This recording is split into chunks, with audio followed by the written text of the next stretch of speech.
In the sands of the Sahara stands one of our greatest legacies. The oldest stone structure of its kind in the world. 100 years older than its famous cousin, the Great Pyramid of Giza, the Step Pyramid, is a cornerstone in the history of civilization. This is the most important pyramid on Earth. And the first pyramid ever built. But now, ravaged by looters, earthquakes, and the simple erosion of time itself, this ancient skyscraper is falling apart. For 5 years, British and Egyptian experts have been battling to rescue it, putting their lives in danger and their engineering skills to the test. What happened? But fate has another trick up her sleeve, one that no one sees coming. I didn't know what was going to happen. No one knew what was going to happen. History may have thrown the Step Pyramid of Saqqara one curveball too many. Time is turning this pyramid to dust.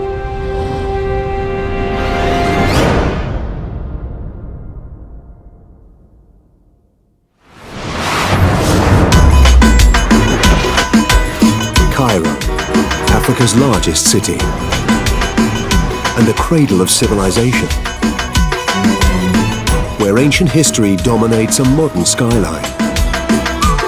30 kilometers to the south of the city, at the ancient burial site of Saqqara, is where its history began. And where it's still in the making. Here, the race is on to save the oldest stone pyramid on Earth. Stones are falling apart. I made a decision. No one can enter the Step Pyramid because it was so dangerous. Look at the stones, it's coming down. This part. Saving the Step Pyramid is the obsession of one very determined archaeologist. All my life, if I'm proud of something, I'm proud of the restoration of the Step Pyramid. This isn't just a poor cousin to the great monuments of Giza. It's the mother of all pyramids. Built 4,600 years ago, it's one of the first monumental symbols of pharaonic power and the prototype for all Egypt's pyramids. For millennia, it's been left alone to face the ruin of time. Until 2002, when Dr. Hawass is appointed head of the Supreme Council of Antiquities. He's determined something has to be done. I said, if I did not do the restoration, I will insult myself and I will leave my job right away. And so began one of the most ambitious restoration projects in Egyptian history. Above ground, the challenge is to repair the badly eroded steps, replacing thousands of stones that have fallen or been stolen over millennia. But the biggest, most dangerous restoration job is inside. Extending 30 meters underground, the secret heart of the pyramid, the king's burial chamber, is collapsing. Huge boulders are falling from the roof, threatening to crush the sarcophagus below. And leading from the chamber, a labyrinth of tunnels, many unsafe, many still unexplored. Fixing this pyramid will be a dangerous undertaking. But one team is ready to take on the job. Based in Wales, UK, Syntec are a company who specialise in fixing broken old buildings. The idea is the foot of this then would be propped back against the scaffold. Even for them, this is a first. If someone said to me 50 years ago, you will actually repair the oldest structure in the world, I'd say, you've got to be joking. You really got to be joking. The responsibility is massive, but you're coming at this project with a view to trying to solve a problem. They have a plan to insert stainless steel anchors into the burial chamber roof, stabilising the structure from the inside out. What we do is keyhole surgery for buildings. Once in place, the anchors will be practically invisible, but the plan is controversial. And the Egyptian engineers in charge on site have a problem with it. They're worried the process of inserting the anchors may precipitate further collapse. Dr. Hassan oversees all restoration inside the pyramid. He has personal sign-off on whether or not to install the anchors. You have to be cautious about the stability of the chamber, burial chamber, and the stability of the burial shaft, and of course, the ceiling. It's been 5 years since the British engineers first visited the pyramid and began to formulate their plan for fixing it. What they find inside is a nightmare. The crack travels down and then it shoots across this way. A natural crack running right through this earthquake-prone structure. So there's still recent movement then, Richard. A 5-kilometre maze of fragile tunnels and cavernous voids. See when you, Richard? That's collapsed in. Another shaft down here. Where does that go? You were just careful not to brush the walls or touch the ceiling, just in case it all come down on top of your head. And we went down into the lower tunnels, and suddenly the lights went out. I swear you would really move. Whoa, whoa, whoa. Right, hold on to something. We sat in the bottom of these tunnels for 20 minutes, waiting for something to happen. That was quite scary. Finally, 30 metres below ground, they reach the most precious part of all.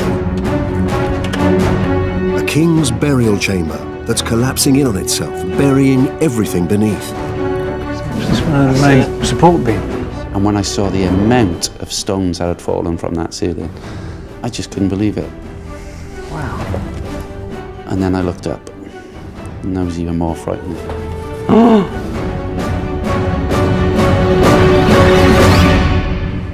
You're then looking 29 metres above your head to the roof of the tomb chamber. It just looked like it was hanging there. And I just looked at Richard and thought, this is not going to be easy. So this isn't really very sensible, is it, standing here? And that's really quite daunting, this thought of how do we do a repair? Since the 1930s, the burial chamber has not only been closed to the public, but to the experts too. It is deemed very unsafe, but I'm desperate to go in. Salima is an archaeologist with an unusual passion. I've always been interested in dead things, I suppose, but I think it's really fascinating how the ancient Egyptians preserved their dead. And so I made my way into mummification and have never quite left it yet. When it comes to mummies, Saqqara has plenty. This whole plateau is honeycombed with tombs that date from 2800 BC all the way to 400 AD. You have tombs not just for human beings, but also for sacred animals and votive animals. So you have bull burials, you have cow burials, you have baboon burials, you have ibises, dogs, cats, as well as hundreds and thousands of human beings from all periods. 4,600 years ago, a great pharaoh built the most impressive tomb of all. Ruler of Egypt in 2650 BC, King Yossa was the second pharaoh of the third dynasty. This king had the power and the means to build big. He appointed an extraordinary man to manage the project. Imhotep, a servant who would become the first known architect in history. Instead of marking the king's grave with the usual mud tombstone called a mastaba, Imhotep built upwards and skywards in stone, creating the first pyramid ever, an ancient stairway to heaven. The king is buried underneath the pyramid. He takes the Step Pyramid and climbs. Then he can reach the sun god. In the surrounding sands, Imhotep built a vast complex of columns, shrines, and statues, putting him right up there with the likes of Michelangelo and Christopher Wren, a seminal figure in architectural history. But some of Imhotep's greatest achievements are hidden away in the subterranean labyrinth quarried out of the rock. Several layers of tunnels, shafts, chambers, and galleries full of surprises. The early excavators say that they were ankle deep, wading through these tunnels where there was grain and dates and figs. So these must have been filled with food supplies intended for the king's afterlife. some galleries were beautifully decorated, like a mini royal palace, with ceramics and hieroglyphs so the dead king could languish in eternal luxury. But many of the tunnels have never been properly explored. No one knows how many levels there are. This mysterious labyrinth may even be hiding the architect's best-kept secret. I don't know, there is something inside me always saying that the tomb of Imhotep is inside the Step Pyramid. If the burial chamber collapses, so too could the hope of solving all the mysteries this pyramid still holds.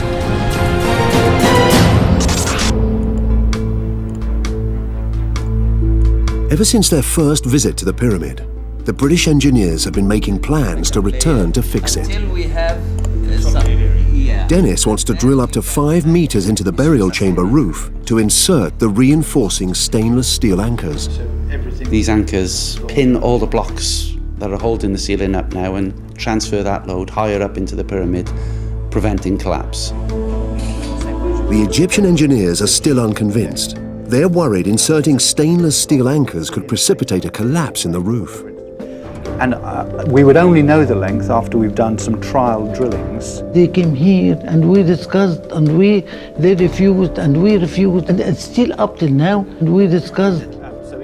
There's a lot of conflict between all the consultants. We just have to do it step at a time. To convince the Egyptians, the British come up with a 3-phase plan. First, they stabilize the ceiling, then deep point the loose stones, and finally drill and anchor. Yes. Can we go to the bottom? 4 meters. But even the first phase is a major challenge. The usual method of using tubular props would exert too much upward pressure on key stones that are holding the ceiling in place. Like a giant game of Kaplunk, disturb the wrong stone in here, and it could all come tumbling down. So Peter has been thinking outside the box. His idea is to temporarily support the ceiling by placing bags full of air underneath. Because air could spread the load over big areas, I thought, well, it's got to be air. But these are more than just toy inflatables. They're a patented design. Inside each bag are hundreds of thousands of drop-stitch nylon threads. When you inflate it with air, it'll fill the void of each layer until it's pulling itself tight, and that's where your strength is, and that's what gives you the final size of your bag. Not only are the bags rigid, they are also incredibly strong. Each airbag has a 3-ton capacity, and in the event of a collapse, they could hold the calculated weight of the burial chamber roof. A comforting thought when you're working in an unstable structure built in a seismic zone. In October 1992, Egypt was rocked by an earthquake measuring 5.9 on the Richter scale. Saqqara was within a few kilometers of its epicenter. Inside the Step Pyramid, over 200 tons of rubble came crashing down. If a major earthquake hit again, the effects would be catastrophic. For anyone fixing this pyramid, there is more than just history at stake. At the site of the oldest stone pyramid on Earth, restoration is stepping up a pace. Boulder by boulder, workers are replacing fallen stones. Using industrial machinery would cause too much vibration. They do everything by hand. It turns out the best way is to imitate the ancient builders. In charge is a 73-year-old man who's been a stonecutter since he was 10. My father had an old stone quarry, and I used to work there helping him out. And when I got older, I decided to leave and go and see the Egyptian antiquities. Hag Saeed believes the only way to fix this pyramid is to know how it was built. And the secret is in the stones. In this pyramid here, as you can see, The angle of the stones face upwards. These stones, for example, are laid to make two levels. This one here makes a right angle with this one. Each step of this pyramid was originally built at different angles of inclination. And the cut face of the stones lay inwards, pointing slightly downwards to give extra stability. In building the first pyramid on Earth, the ancients combined a sophisticated architectural plan with primitive tools. Today, Hag Said's team are doing the same. But inside the pyramid, it's modern engineering that's going to be put to the test. The plan is to build an immense 28-meter scaffold from the base of the burial chamber to within touching distance of the roof. This will provide the British engineers with a working platform from which to position the airbags and hopefully anchor the ceiling. A scaffold of this size needs a secure base. But at the bottom of the burial chamber is a mound of rubble, beneath which lies the true heart of the pyramid, the sarcophagus that once housed the body of the king. The fateful job of removing the debris falls to the Egyptian engineers. I mean, generally, the situation wasn't good. How would we clear the stones? How on earth could we attempt it? It was really difficult to imagine how we would get it done. The British engineers believed the best way would be to hoist the stones upwards and out through the south entrance. We originally thought that we could lift them from the top and it would have been much quicker. But the Egyptians worry the tunnel leading into the chamber is too fragile to take the weight. They opt for the long way round. Sorting all the stones by hand, they carry them one by one from the bottom of the burial chamber, along the fragile maze of tunnels, and out through the north entrance. It's a risky and potentially dangerous strategy. Above their heads, boulders hang like giant pinballs, waiting to fall. Among the rubble, they discover amazing artifacts. Intricately carved stones, human remains, and broken tombs of the pharaoh's wives and daughters. Finally, they are poised to uncover the greatest artifact of all. It's been over 70 years since archaeologists last documented the king's sarcophagus. Since then, hundreds of tons of bone-crushing debris has rained down on it, threatening to destroy the precious artifact beneath. When we began to clean this, every week I go to this Saqqara, I asked what's happened, until one day they called me and they said that the sarcophagus began to be clear. What's been hidden beneath the rubble is finally revealed. Tomb robbers have long since stolen the royal mummy, but the megalith coffin that contained the king's body still remains. Made up of 32 granite slabs, each weighing 3 to 4 tons. On the top, a giant circular stone, plugging the hole through which they would have lowered the body of the king. And inscribed on the stones, clues as to how it was put together. Look at what the ancient Egyptian did. This is the word Su, which is the word means south. And that is marks that the ancient Egyptian used to leave from the architect to be as a guide how they can reconstruct the sarcophagus. Clear instructions would have been essential because these giant stones weren't quarried locally but shipped to Saqqara 1,000 kilometers along the Nile from Aswan, where the best red granite in Egypt was to be found. This coffin came as a flat pack, ancient Egyptian style.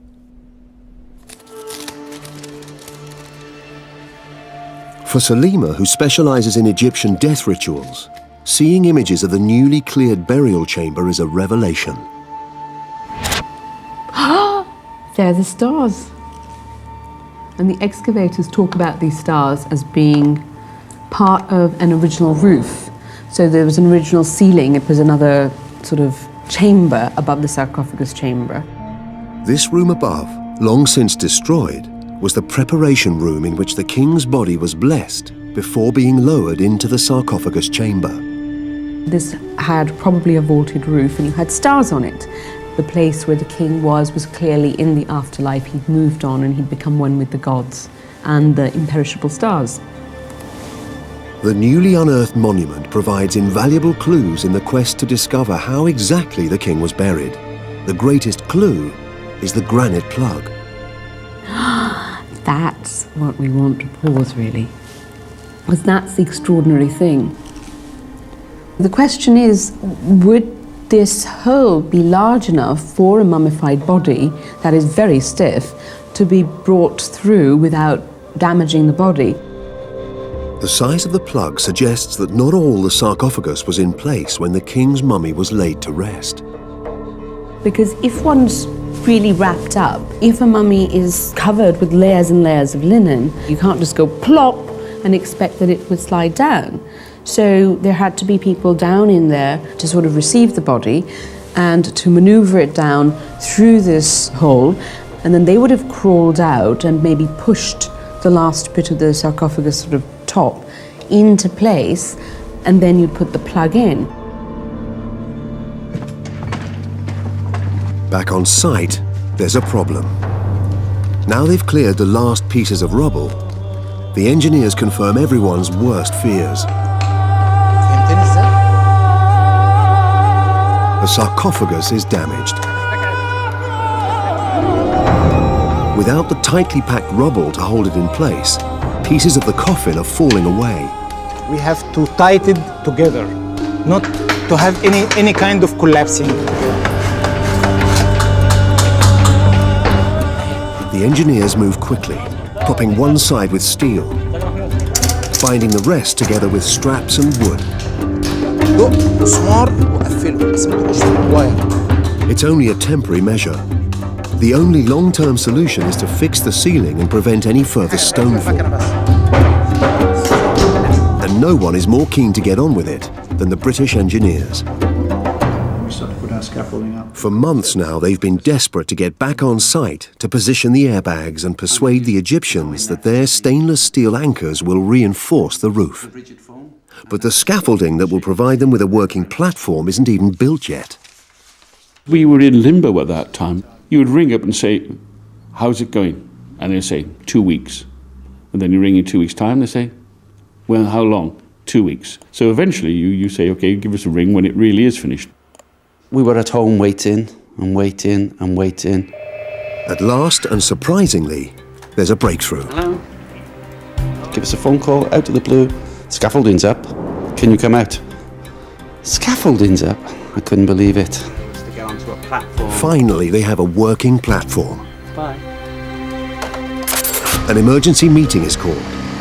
Braving a freezing Welsh winter, the Egyptian engineers arrive to see for themselves what the airbags can do.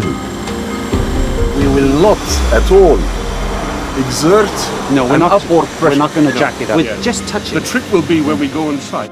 They also bring with them detailed images of inside the pyramid. From the top of the scaffolding, they've been able to shoot the first ever close-up pictures of the burial chamber roof. The rocks have slid and wedged themselves, haven't they? These are very interesting photographs. Amazing. The ceiling is far more irregular than they imagined. There's no connection whatsoever. Positioning the airbags will be a major challenge, but doing nothing is not an option. We don't have any support right now. So if we have major earthquake, of course, the stability of this roof would be in jeopardy. Yeah. Each airbag is tested, approved, and shipped to Egypt, marked urgent. So I assembled all the gear, and it arrived there.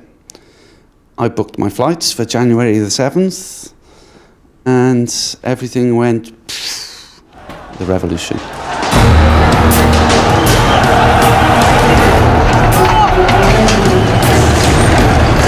On January the 25th, 2011, thousands of anti-government protesters occupied Cairo's streets.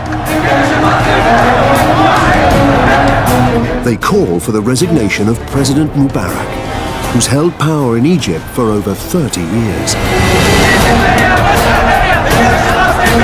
After 18 days of violence, Mubarak cedes to the crowd's demands and resigns. But the anarchy continues, putting Egypt's historic treasures at risk. Cairo Museum is attacked by thieves who take advantage of the chaos. On January 29th, I was between the people and I tried to protect the museum, and the young people protected the museum with me. Outside the city, the situation is also critical. All the police and the military abandoned archaeological sites, and this was really a terrible thing. Half fixed, half broken, the Step Pyramid is more vulnerable than ever. The looters attack. The first day when the criminals and the thieves entered Saqqara, they opened the tomb of Ti.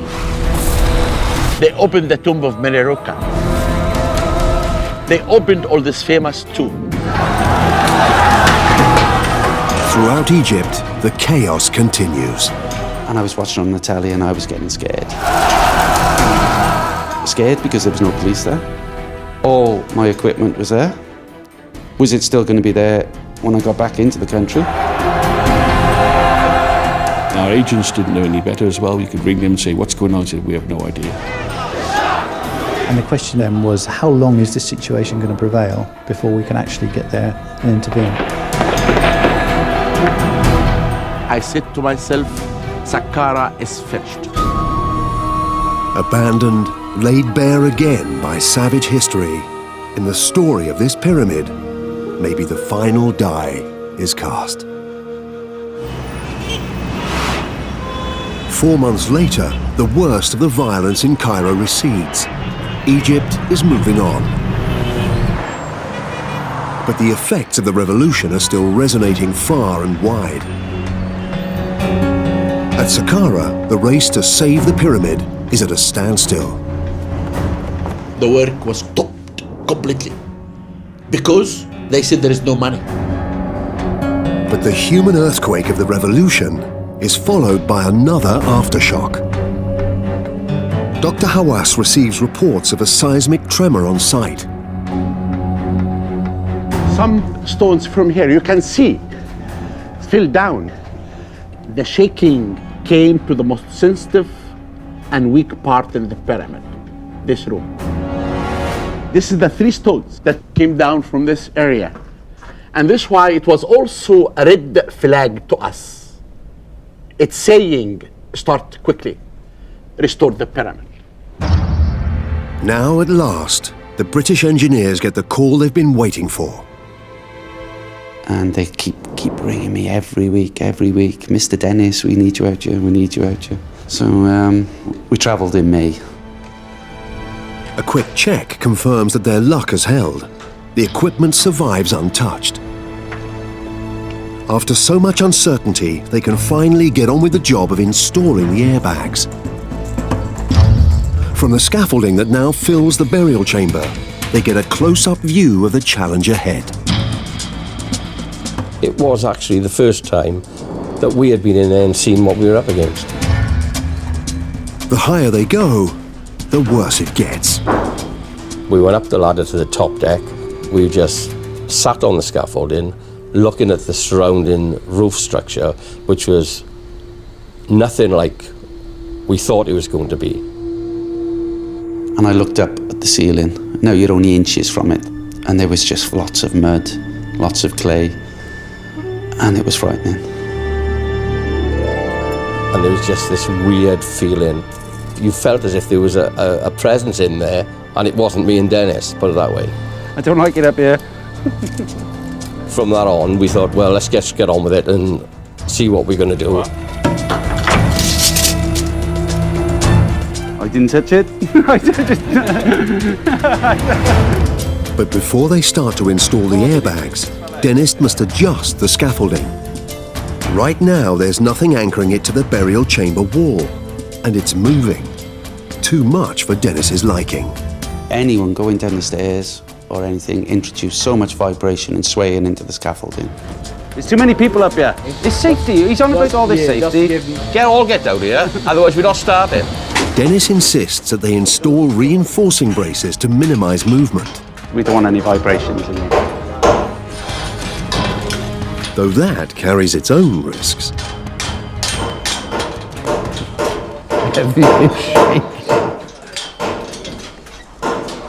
The pressure is on to install the airbags as soon as possible. Until I had them in, no one was safe. They start at the very top of the chamber. The irregular shape of the ceiling means it's impossible to get a perfect fit.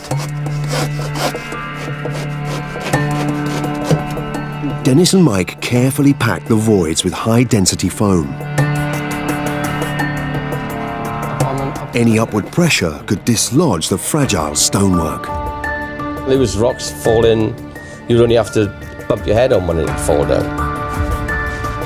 With every bag they install, that danger recedes a little. But the ceiling is so unsafe, it's a much bigger job than they planned for. Because I wanted more of it supported, I didn't have enough airbags. Dennis has to call time out. I think that's enough for today. My heart rate needs to go down a bit. We're going home. There's lots more to do, but already the bags are taking some of the pressure. When all 18 are in position, they could, in the event of a collapse, hold the calculated weight of the ceiling above. But they're only as strong as the scaffolding they sit on. And this one isn't built on solid rock. Previously, while clearing fallen debris from around the sarcophagus, the Egyptian team made an incredible discovery. A tunnel extending directly underneath the 100-ton stone coffin of the king. We discovered this tunnel. This tunnel was completely blocked. And therefore, we didn't know really how it looked like under the sarcophagus. They realized the tomb didn't rest on rock, but was precariously balanced on 18 limestone pillars. Building a 28-meter scaffolding on top of this fragile base seemed like madness. But that's exactly what was done here. To hold the weight of the massive steel structure, the floor was reinforced with hundreds of sandbags, packed tightly beneath and around, creating a solid base upon which to build upwards to within touching distance of the roof, under which the race to restore the pyramid is entering a new and dangerous phase. The British engineers want to drill into the burial chamber roof and insert stainless steel anchors for a permanent fix. But they have yet to convince the Egyptians of their plan. The final decision will rest with Dr. Hassan, and right now he's worried that drilling directly into the ceiling would cause dangerous vibrations, perhaps even a collapse. Test after test is called for. We're trying to find which one is the optimum speed to give the least amount of vibration. The decision to drill or not won't be made quickly. No one wants to make a mistake. We're going to drill the next one on a solid surface. Meanwhile, there's other critical work to be done. Before boring holes in this pyramid, Dennis must stabilize the most precarious stones that are hanging as if by magic from the burial chamber roof. They'll use fresh lime mortar to fill the voids between the stones, gluing them together. But first, they must remove the old mortar, taking it apart piece by piece. These are the scary bits. To get into this corner of the burial chamber, Dennis has had to move the airbag that was supporting it. And now he's worried. Because these stones are just hanging there now. And it's a much bigger job than they first imagined. Now we are opening a big gap. Okay. Some of these gaps were 1 meter deep and 500 mil wide. No, it's too much. I can put all my arm on it. We were using a lot of lime mortar. Plastic tubes are used to pump grout into the biggest voids. With each stone that's secured, Dennis feels a little safer. Though in this pyramid, there's no such thing as completely safe. A new one, a new one. Every day is a challenge. But sometimes it isn't all about engineering. To make them act as a unit. In the last few weeks, Dennis has been getting hands-on with history in a way most archaeologists can only dream of. And he's made what he thinks may be an important discovery. A hole in a corner of the burial chamber roof, behind which is a void extending some 6 meters into the ceiling. It could be an unusual collapse of stones, or it could be purpose-built. Another chamber or a shaft perhaps leading to who knows where. Before drilling into it, Dennis wants some specialist advice. And mummy expert Salima is only too happy to help. While restoration work is ongoing, she can't enter the pyramid. But this may be the next best thing. It looks really narrow. It's very confined, but it just continues up as far as we can see. So it sort of goes up like a chimney? It looks like a chimney. Okay. Draws up. In later pyramids, such as these in Giza, the burial chambers have northward-facing shafts, along which some believe the king's spirit can ascend to the afterlife. Could this be what lies behind this void?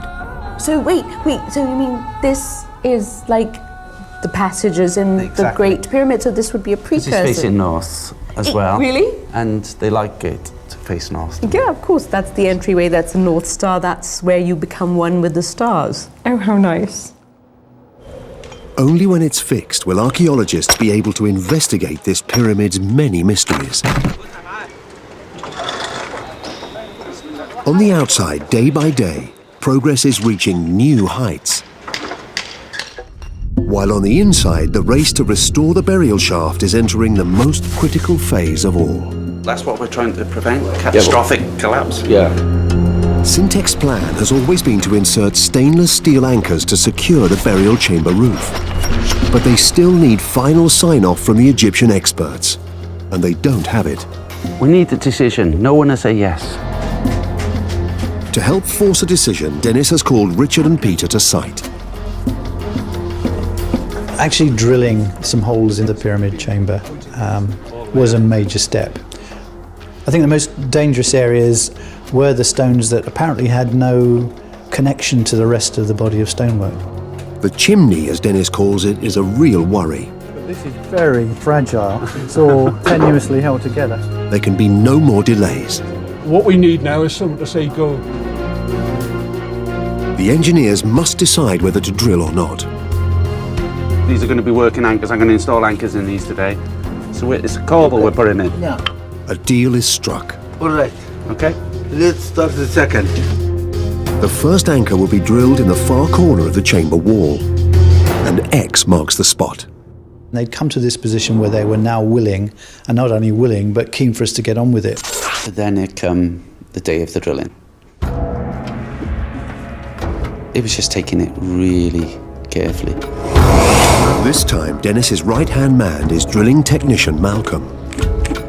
If somebody had told me 20 years ago that I'd be doing this inside a pyramid, most people don't even get to walk around one, let alone go inside and drill holes in it. But above the hole is a wooden beam surrounded by loose mortar. They wouldn't let us remove the mud from that beam because that mud is archaeology. So I was nervous. The Egyptians install measuring equipment to ensure the vibrations don't exceed safe levels. And Dr. Hassan wants to witness proceedings. Good morning, Dr. Hassan. Good morning. Ready? Finally, the moment that has been so long in the making. They begin to drill. Malcolm knows that in this game of Russian roulette, it's his finger on the trigger. When you're drilling, it's very sensitive. It's not just a case of rock drilling. You have to put yourself in front of that drill bit and imagine what that drill bit is doing. Any moment, you could have tons of rock coming around your ears. And he has a unique way of thinking about the job. The drill is like a good woman, and if you push it too hard, it screams. Any screams in here are indicative of high levels of vibration, the very thing the team want to avoid. You just know that that noise is going to come, and I'm not going to let my finger off that trigger quick enough. Beyond the depth of the first stone, they'll be working blind. Because you didn't know what was between those stones. No one did. No one had taken this pyramid apart. Suddenly the sound everyone's been dreading. Malcolm has hit some old mortar that contains extremely hard pieces of flint, and it's causing serious vibrations. Flint is one of the hardest materials to drill. We can drill it if it stays in one place. If it's bouncing around, it's impossible to drill. Suddenly the vibrations peak. Dr. Hassan demands that they stop. I prefer to stop. Stop? Oh, don't. Okay, we need to secure this stone. Yeah. We're not moving this stone. It's this loose mud on the top of it that's coming down, isn't it? See? It's loose anyway, so it's... I was thinking we might be going home at any moment, you know. Your emotions are torn between, are they going to kick us off site as having done some damage, or are they going to embrace the fact that some damage may occur, but it's inevitable. But Dr. Hassan is now committed. Okay. He gives the go-ahead to resume drilling. At last, they break through the flint. But the drilling has taken much longer than they planned.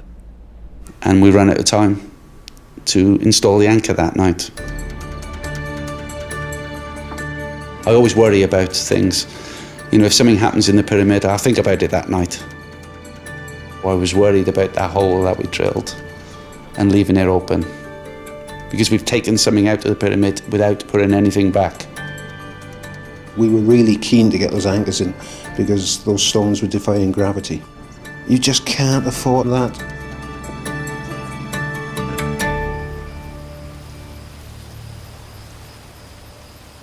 Built 4,600 years ago, the Step Pyramid is a foundation stone in the history of architecture. It's why people are risking all to rescue it. But Dr. Hawass and his team are not the first to try. All through the burial chamber, there's evidence of previous restorations that took place thousands of years ago. By then, the Step Pyramid was already an ancient structure. When the ancient Egyptian in the side period 500 BC found out that this room is falling down, and that's why they put this to hold the stones. This is dated back 2,500 years ago. But there's one piece of wood that's an anomaly, a plank amongst all the tree trunks. You can't get a support in them. To make way for the restoration, Dennis has asked the archaeologists to remove it, only to discover when the millennia of debris is wiped away that this plank has a story all of its own. One that Salima is delighted to explain. It's a coffin.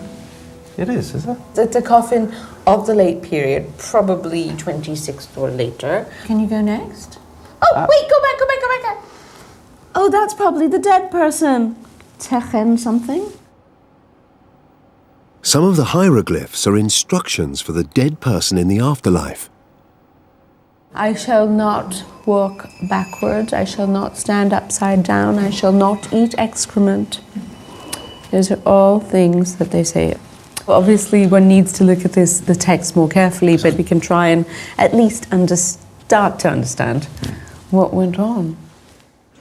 Next morning, Dennis is back on site preparing to install the first of the stainless steel anchors in the burial chamber roof. I don't want that down. Inserted up to lengths of 5 meters, they will pin the loose rocks together and transfer the weight of the ceiling higher up into the pyramid, preventing further collapse. Each piece of stainless steel is covered with a mesh sock that will be pumped with liquid grout. Inside the ceiling, this grout will expand to take on the shape of any voids between the stones, bonding them together. Dennis knows how badly this burial chamber needs it. Every time one of the anchors goes in, I feel a bit more safer. It will take 72 anchors to secure the whole roof, and the first are the most critical. Getting the first 2 anchors in place is a major step because you've almost demonstrated then this system will work. After centuries of decay, it's come down to a battle against the clock. The grout must be cooled to around 17 degrees Celsius. Not an easy job in Egypt.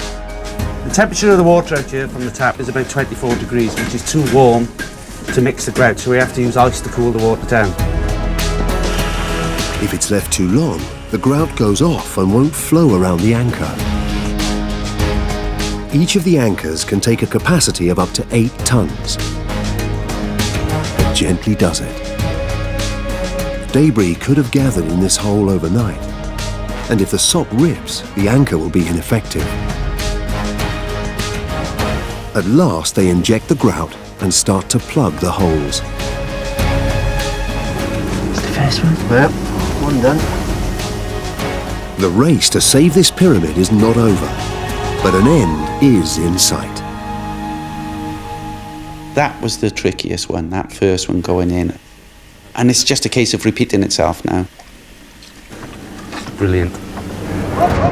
It's been 5 years since the British and Egyptian engineers teamed up to fix this pyramid. Since then, they've cleared 350 cubic meters of rubble, replaced thousands of boulders, pointed, drilled, and anchored the first stone pyramid ever built. Together, they have performed architectural surgery, leaving the smallest of scars. We had all the ingredients, the technical challenges, the rebellion. This is the most important job we've ever done. When all the anchors are in position, the airbags can be deflated, the scaffolding removed, and the burial chamber guaranteed protection for a few more centuries. It's that buzz that goes through the company that you feel, yeah, you've done something that's really amazing. Personally, just having the experience of working on this monument has been wonderful. Rescued from turning to dust, this pyramid's many secrets are ready to be revealed. I think we should open the Step Pyramid to the public. It belongs to everyone all over the world. It's always nice to see these buildings given a new lease of life. And we've just given this one a new lease of life.